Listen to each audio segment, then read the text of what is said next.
tous, bienvenue dans notre débrief d'Aragon, le débrief MotoAxe MotoGP.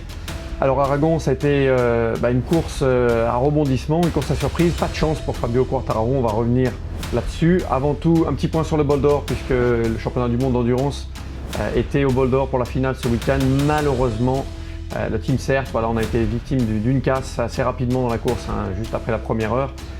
On n'a pas pu défendre notre titre, donc on finit deuxième au championnat et félicitations donc, au nouveau champion du monde, la Honda TSR qui a fait une belle course. Il y a eu beaucoup de casses pendant ce bol d'or, donc on n'a pas été les seuls et malheureusement voilà, la chance, comme à Spa d'ailleurs, ne nous a pas souri et voilà, on espère pouvoir se battre l'année prochaine pour récupérer la place de numéro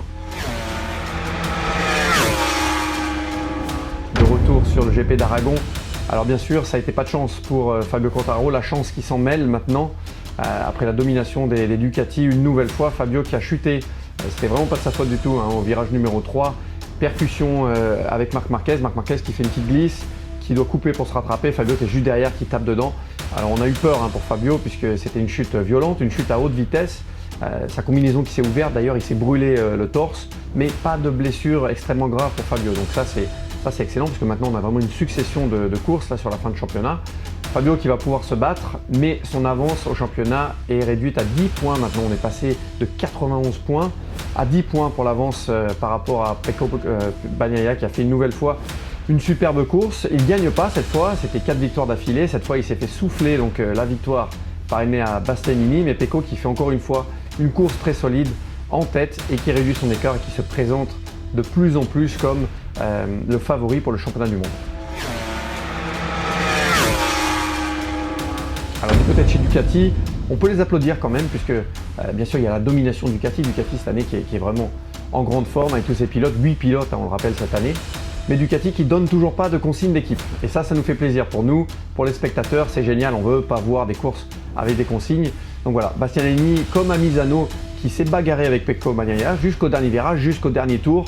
Ils ont tout mis sur la ligne et cette fois-ci par contre Enea Bastianini qui sort en tête de son duel, qui gagne la course, une course magnifique, on l'a vu faire la différence sur les freinages, il a doublé d'ailleurs Pecco Bagnaia sur les freins, sur l'angle.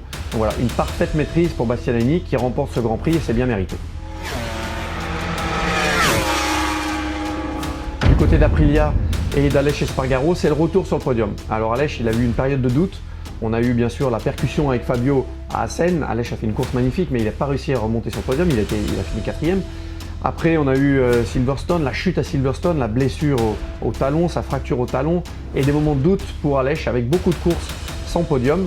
Donc voilà, Aleix il remonte sur le podium. Une très très belle course à Aragon. On l'attendait d'ailleurs à Aragon, les Aprilia et surtout Aleix toujours en forme. Là-bas, c'est un de ses circuits préférés. Mais donc Aleix qui se replace aussi, qui reprend 16 points à Fabio et qui est toujours dans la course au championnat. Donc Aleix Espargaro qui continue sa superbe saison au guidon de l'Aprilia. Du côté de chez KTM, on a vu de la lumière. Ça fait plaisir aussi puisque ça faisait un petit moment qu'ils étaient vraiment en difficulté. Brad Binder, 4e, c'est une superbe course. Voilà, superbe performance, il s'est bien qualifié aussi, il a été dans le coup tout le week-end. Donc voilà, pour KTM, ça, ils en avaient vraiment besoin parce qu'ils étaient vraiment en galère. Donc voilà, week-end très positif pour KTM.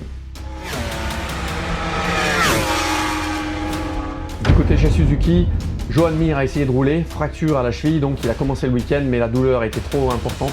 Donc il a dû jeter l'éponge samedi, Joan Mir, pas au départ de ce Grand Prix d'Aragon. Il ne sera pas au départ d'ailleurs du Grand Prix de Motegi non plus.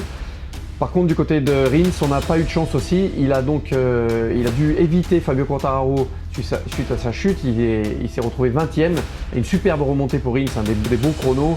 Meilleur tour en course au début de la course. Donc il était très vite, Alex Rins, et il remonte en 9e place. Donc une belle remontée, même si il aurait pu espérer un bien meilleur résultat.